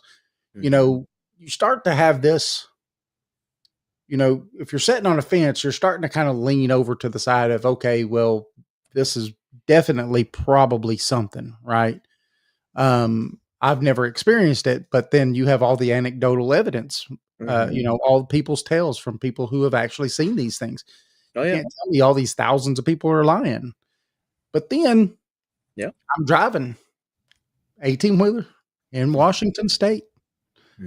and it's 11 o'clock at night. I'm on I-90, and the wife is in bed, or in the cat. bunk, in the bunk sleeping, Mhm. and kind of like what you said when you saw the spider, right? Mhm. Something just said, squirrel, right, to you. Mhm. Well, I'm just driving, and like I said, it's 11 o'clock at night. There's a slight fog bank, so about 4 cars ahead of you, you could probably make out tail lights. You couldn't see what kind of vehicle it was, but you could see tail lights. Mm. And something just kind of I just, for some strange reason, looked over to the median, Mhm. and because of that, I was able to see it come completely across the interstate and back up the other side Mm. right Yeah. in front of me, just Wow. right there. And it was massive. I'll How say fast was it going? it was so fast. Like I said, that fog bank was about 4 car lengths ahead of me. Mhm. That stretch of I-90, I think speed limit's like 65 miles an hour. Mhm. Um, and it made it across the road in 3 steps across the interstate. So 2 Yep. lanes. It made it all the way across and was going up the side of a big, it wasn't quite a mountain right at that point, but just this big old huge hill. It was Right. already making it up the side of that before I got to it in the 18-wheeler. That's a molehill. Yeah. But it was that Yeah. fast Oh, yeah. and massive. I mean, this thing was just, I drove for probably another 20 minutes Mm. trying to rationalize what I just saw. Yep. Um, and it was at least 20 minutes that I drove trying to rationalize that was what I just saw. Yeah. And the first person, one of our first guests ever on our show in 2012 was Matt Sieber from East Tennessee Bigfoot. And I grabbed my phone and I first person I texted, I just saw a Bigfoot, 11 o'clock at night. That over there was what, 1, 2, 3 o'clock in the morning here in East Tennessee. So, Wow. but yeah, I mean, but actually seeing how big he was, I mean, I could have pulled over to the side of the road. I could have rolled down my window and had a face-to-face conversation with him. I mean, he was he was big. Yeah. And but it stuck with me ever since, because you hear people talk about how fast these things are, how big Mhm. these things are and everything. But when you witness it firsthand on the way that they can just, I mean, I don't think we have an athlete that would be able to keep up with it. Right. It's put into words. And then you wouldn't ever think that something that giant could move that fast. Yep. you know? That's the way they are, man. It's so Yeah. weird. It's like the whole uncanny valley thing. Like when you see this stuff, your brain just doesn't really know what to do with it. Like Mhm. it's the square peg into the round hole, and you're just like, it's as in what? What? And then the speed on top of that, like these things are just lightning quick. They go up embankments like it's nothing, and still go that fast. And it's like, what are you seeing? And it's so fast, your brain doesn't even have time to rationalize it. Like Yes. it takes time. It takes some time, and you're just like, huh? Yeah. It's like, I know I just got up. I know I'm not hallucinating. I know I'm not tired. Yeah, Let yeah. let me ask you this question. Sure. Do you think they pick and choose who sees them? Hmm. That is an interesting question. I feel like it's possible. I feel like I don't know. I guess I would have to say that it depends entirely on the situation, because when it comes to the spiritual side of things, you know, like it's all about kind of like lawfare and like lawyers arguing is the best way I know how to put it. Like, you know, is it going to come and mess with you? Well, does it have the right to come and mess with you? It wants to have the right to come and mess with you, but does it have that right? Are you sitting there being like, I want to see Bigfoot, I want to see Bigfoot, I want to see Bigfoot? Then it's probably going to happen. Mhm. Assuming that it's there and assuming that it wants to be messing with you / showing itself to you. If it's not there and doesn't care, then it's not gonna. You know, Right.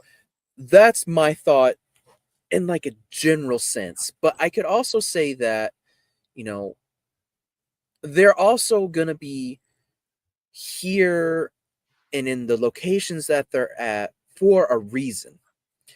And when it comes to that, it's just gonna be a matter of the odds.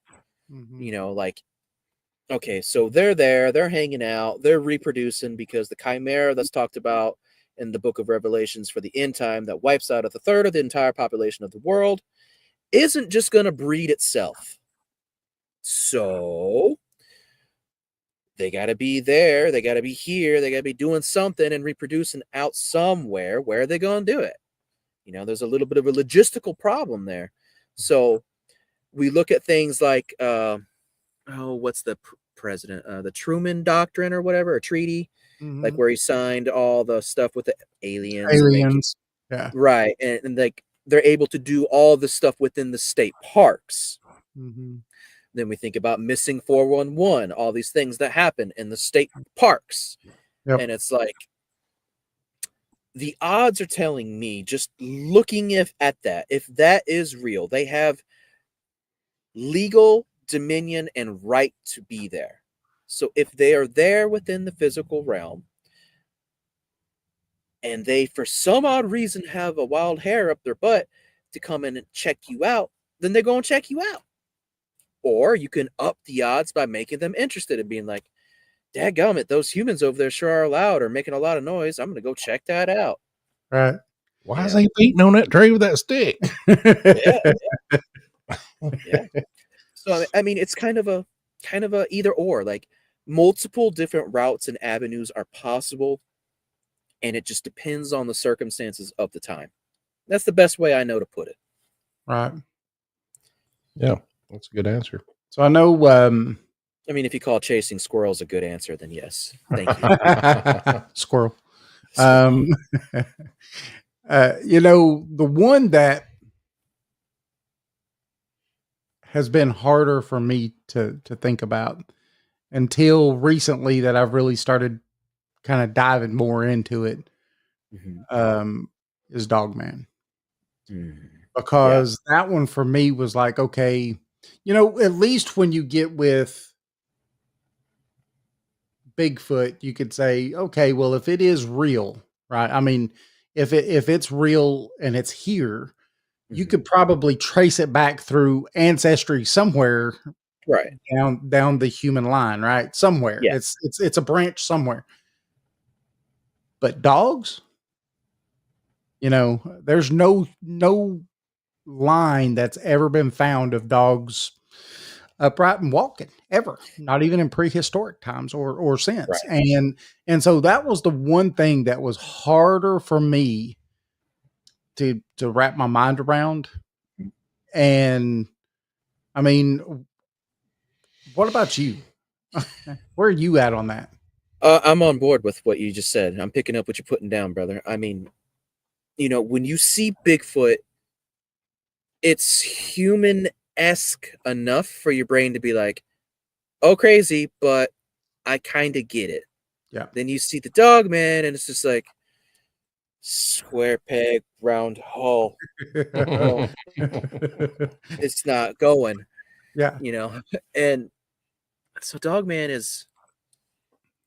it's a hard one, man. You know, like I'm on board with you because I've seen a dog man. You know, like I've mentioned earlier, I've seen one. I saw mine was a roadside encounter too, and I got the thing full on the high beams. I saw every single Ooh. detail of this thing. Interesting. But it just the way it was built, and plus the weird circumstances that led up to it, you know, shoot, when I saw it, I was more mad because I was listening to a podcast because I just heard about Dogman like maybe a month ago. And I was deep diving and trying to do the research. I was literally listening to a podcast about it.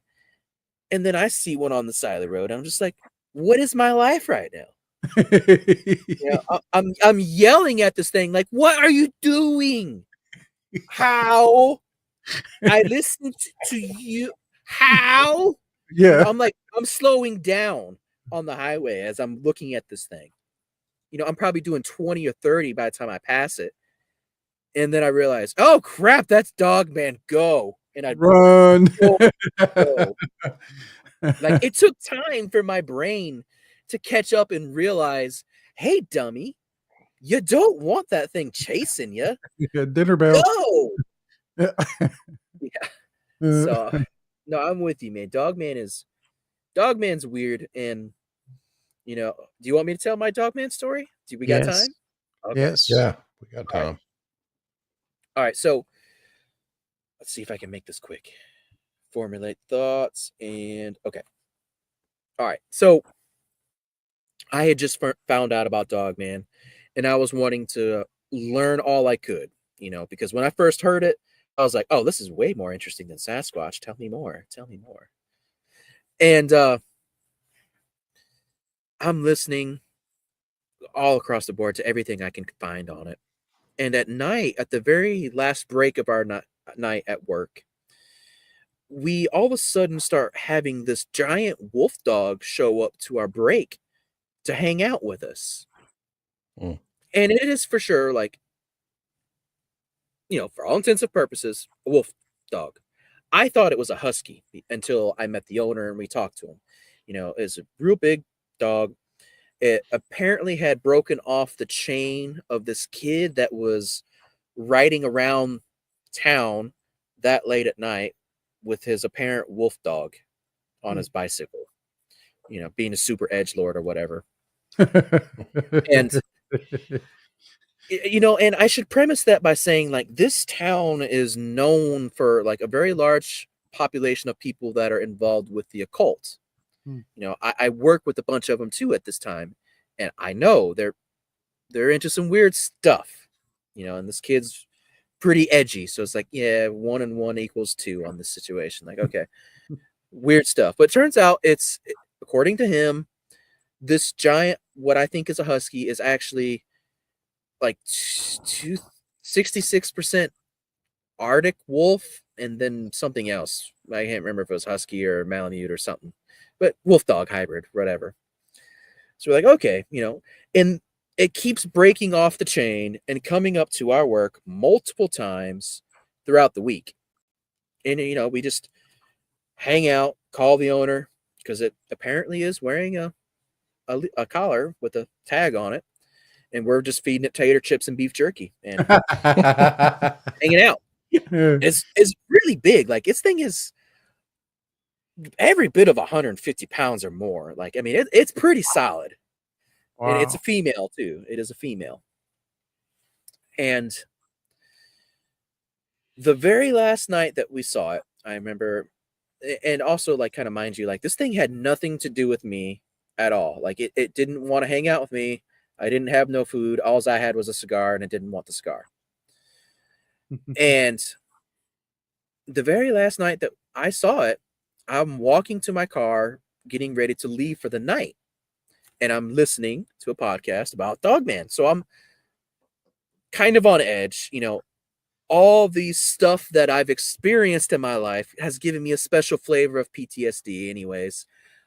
I'm on edge, okay? And I'm completely distracted. I feel the pressure change in the air, that heavy, statically charged, like what we talked about.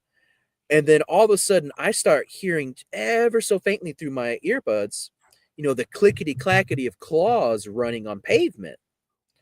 And that's enough to freak me out. So because it's coming right at me, like, fast. I jump up in the air, turn around, and land into a karate stance, trying to not die. So I'm just like, I'm like Zach Baggins, like, come on! And at least you didn't get possessed. Right. And I do that, and it was the wolf dog, you know, and it tucked its tail and skittered off to the side. And I'm like, oh, I'm sorry. I'm sorry. Come here, girl. I didn't mean to scare you. You scared me half to death listening. Yeah, you don't care. Just come here. I'm sorry. You know, and I start petting on it and loving it. I'm like, look, I'm sorry. I didn't mean to. I'm like, but, you know, probably go find your super edgelord guy. Go. You probably should from here, you know? Yeah. And I start getting into the car and I'm trying to get in, but this thing is like trying to get in with me. Like it's doing everything in its power to get into the car with me. And it's everything I can do to be like, no, stay out. Look, I've got a newborn. I just got a dog. Like, look, I'd love to take care of you. You seem like a sweet dog. You're being very nice to me now. But I just don't think it's going to work out. Like, just get out. That's You know, it's me, not you speech there. exactly that. So I finally accomplish it. I'm in the car and I start to drive. And this thing is chasing my car the entire time. Like at one point, like it's literally running circles around my car. I don't lose this thing until I hit about 50 miles an hour. Yeah. And see, the interesting thing is to get from my house to work, I first have to go north and then go west to get to work. However, as the crow flies, if you go straight from, you know, where work is and then head straight east in a straight line, you would have no problem catching up with me by the time I got to the same point. Mm-hmm. You know, especially if you're running 50 plus miles an hour. Yeah, it wouldn't be a problem. Mm-hmm. So, you know, out of sight, out of mind, back to the podcast. Wow, these details are cool. Wow, this is an interesting subject. Sounds pretty freaky. You know, and I'm about 10 miles away from home. And I'm fixing to come up on this house that is on the way. And their house is basically all fenced in and they have sheep in there. And on the side of the road there at the fence, I see something up against the fence. I'm like, what in the world? What is that? I get closer and closer. I turn on the high beams. I'm like, what is that? And I realized that as I got closer, it's Dogman. Because you got to understand, this fence is 5 feet tall. And this thing is sitting down on its butt. And the fence comes up to here as Whoa. it's sitting. Oh, And geez. this is when I slow down and start screaming. I'm like, what? Your You know, what is my brain's life? circuiting, right? Yeah, the square peg. Get in the hole. It's like, but you know, I'm staring at this thing, yelling at it, and I'll describe it for you guys. So this thing is not built like a bodybuilder. First of all, like what we normally see with Dogman. No, it's not like that at all. If anything, I would say that this thing is built more like a basketball player. You know, it's defined, yes, but it's not bulky. It's not the Incredible Furry Hulk sitting there. No. You know, it's got really long arms, like disproportionately long arms. The position that it's sitting in, it reminds me a lot of like the way my dog that thinks that she's human sits on the couch and watches TV. Mm-hmm. It's very straight backed like that. It's got like a hump on its like kind of neck area, shoulder area, like back here.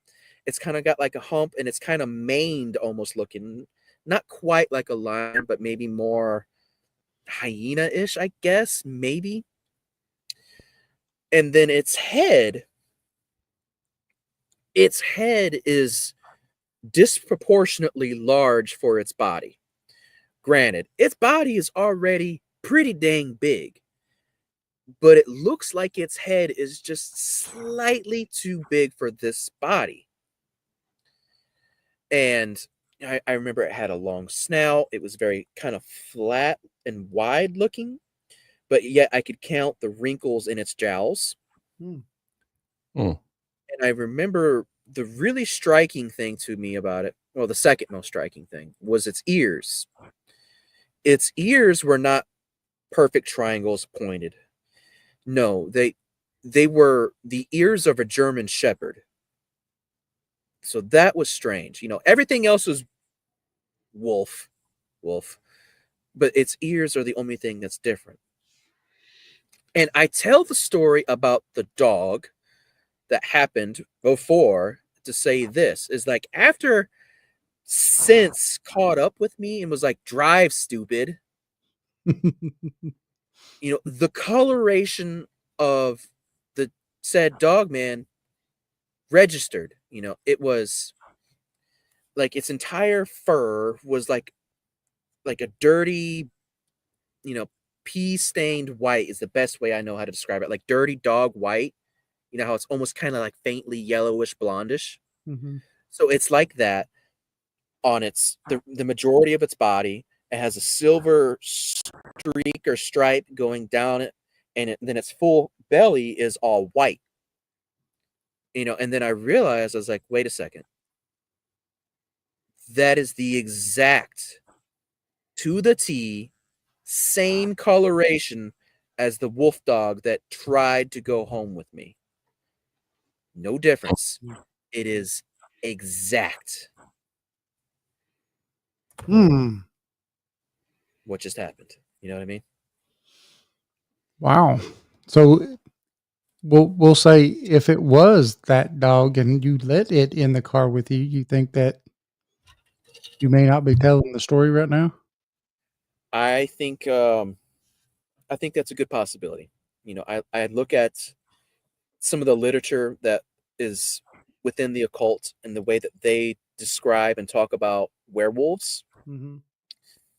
And I have questions. Right. It's like, I don't know. Maybe, don't know. That's Don't know. wild. All I know is there's a giant wolf thing sitting on the side of the road, and it looks big. That's crazy. Was it just like watching you drive by? Luckily enough, no, it was like laser focused in on the sheep that was within that area. Oh. I'm sure it could hear me with them big old ears, but I'm just Right. glad it didn't turn and look at me. That would have been too Grandmother, much. what big ears you have. Right. Better to hear you with. No doubt. That's crazy. James, we got a couple of minutes. Yeah, man. If you'll go ahead and give out all your information. Sure. All right. Well, guys out there in YouTube land, y'all can find me at the Night's Watch on YouTube. And let's see here. You can find me on the Patreons and stuff like that. I'll be doing an audio only podcast very soon, getting everything stacked up. I kind of got stuff on Spotify, but Spotify done made me mad, so I'm gonna fix that. But so yeah, there's that. You can find me on the Facebooks. I got my own group. It's the Night's Watch. And if you guys ever want to like message me and talk to me about anything, I'm super easy to get a hold of. And I'm always here for a good talk and good conversation. So come hang out. I'm a cool guy. I promise. Yes, he is cool. Definitely. Yes. Hang out with him. Got some great stories too. Awesome stories. We need to do this again. I meant to ask him about, not to be a spoiler alert, but I wanted to ask you about the new movie with Relic Films. But we can do that another time. Sure. Because we'd love to have you back on. I mean, to be fair, man, like we just barely skimmed like, the fastest way of me telling a couple of stories. Like I said, I made my stuff into like 10 hours of content, not even counting Relic side of things and me going and hanging out with Harley and doing stuff. So I got plenty. I'm down whenever you're down. Awesome. All right. Sounds good. Well, you ready? We're ready, I guess. We're ready to say goodbye. We used to do 3-hour shows. Yeah. But most people after 2 stop listening. So 3 hours got wild too. Yeah, we used to. All right, man. We appreciate you coming on, and if you want to stay in the thing here, I want to we'll speak to you after the end. So Sounds great. Y'all be good. All And right. everybody, I hope y'all have a blessed day. So bye. Thank you. bye. Problem. Have you ever wondered what lurks in the shadows? What secrets the night hides? What strange phenomena might be happening just beyond your perception? Join us as we journey into the world of the paranormal, exploring everything from ghosts and UFOs to cryptids and unexplained occurrences.